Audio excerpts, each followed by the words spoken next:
This is another video in the Engineering Principles course series. This is the third part of our engineering design process series. We're going to be talking about the create part of the engineering design process. So what's in this video? We'll continue talking about what the engineering design process is, focusing on the create portion. We'll talk about simulations, documentation, and prototyping, all that are part of us creating a design.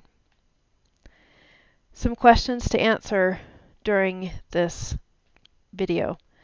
What is the purpose of prototyping? Why do we do it? Why would one use a simulation?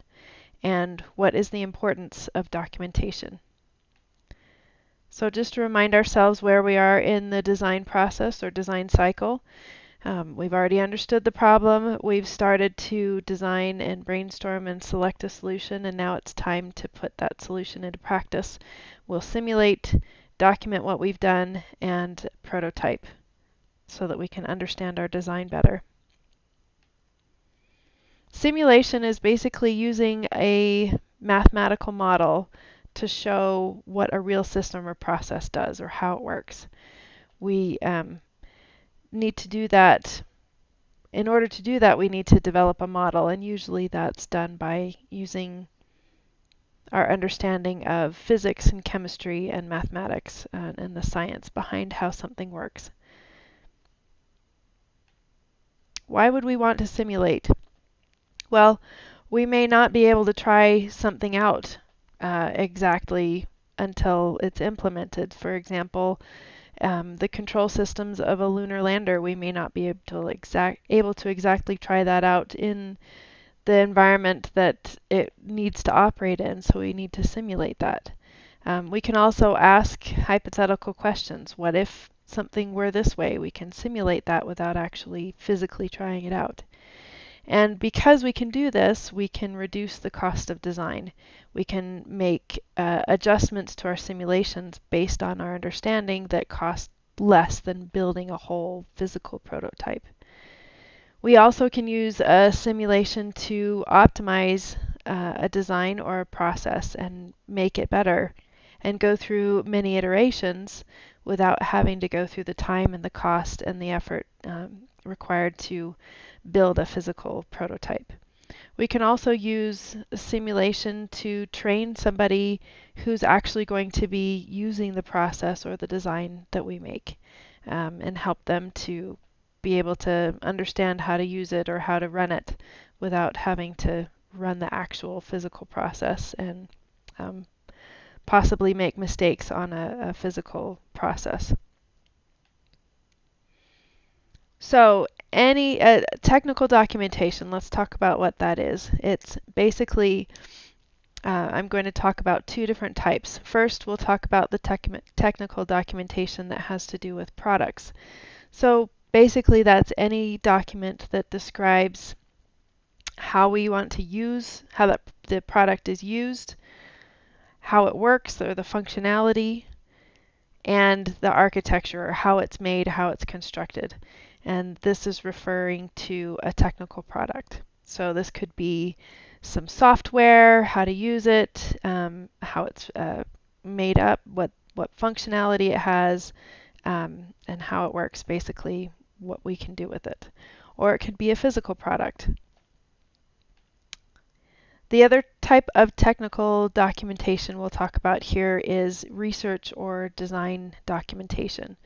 And this is basically a document that describes what was done either in the research or the design process, how it was done, how the design process was gone about, or how the research, how people did the research, and then what was learned from the research or the design.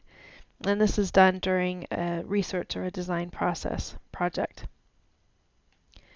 Some examples of documentation. First, we have drawings. These could be drawings of a chemical process. These could be drawings of a physical object, but this is helping somebody visualize what it is we're talking about with measurements and specifications that are right on the document. Data sheets tell us basically how a product is supposed to function. So it gives us the technical specifications of the product or a component and tells us how it's supposed to perform, what it's made out of, enough detail so that an engineer could take that component or product and use it and integrate it into a system. We also have user's manuals.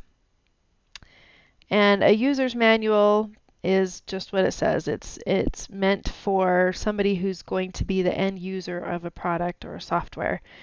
And it tells them how they can use it. And if they have questions, they can go to the manual to figure out how to use the particular system. And then engineering notebooks, which you're familiar with. These are documentation of the design process and help us keep records of what an engineer is doing during the process of designing something. Also, we can have as an example journal articles or things published that describe research that somebody's done, and also patents published with the patent office to describe a product or a process that's patented. And also internal reports are forms of documentation as well. Internal meaning inside the company, so a report that might go from an engineer to an engineering manager. So why would we want to do all this documentation? Well, we need documentation so that for several reasons, and a few examples include so that people who are going to be using the product understand how to safely and properly use that product. So the end users would be needing documentation. Developers use documentation to talk about the design with their team so that there's good communication within the team and that all of the members of that team have the same understanding of what's going on and how to proceed. This helps reduce the time necessary for development, helps avoid mistakes, and helps the team have greater ability to make design improvements.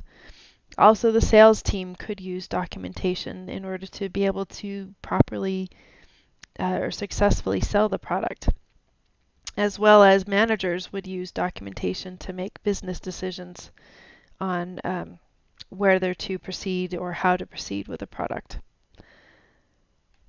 Let's talk about prototyping as a final part of the create section of our design process.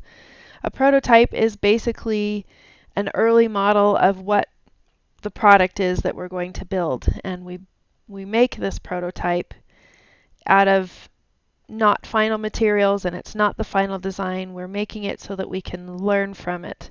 We're trying to learn and test parts of a system or how something might work. So we learn a lot from prototyping. And the idea is often put in this way that we want to fail early, fail fast, and fail often. And that means that basically the more we prototype, the more we can learn early and quickly, the more successful our ultimate product or creation will be. So really the idea is through prototyping, let's see what works and what doesn't about our product, and then try and make it better. And this is a process that is iterative. So we go back and redesign, and then we prototype again, and then we see what works and what doesn't, and we fix it, and we go back and do it again. So if you look in this picture, what you see is several prototypes of a micro flying disc invention. See if you can count how many prototypes this one little product went through. And we'll see you next time in class.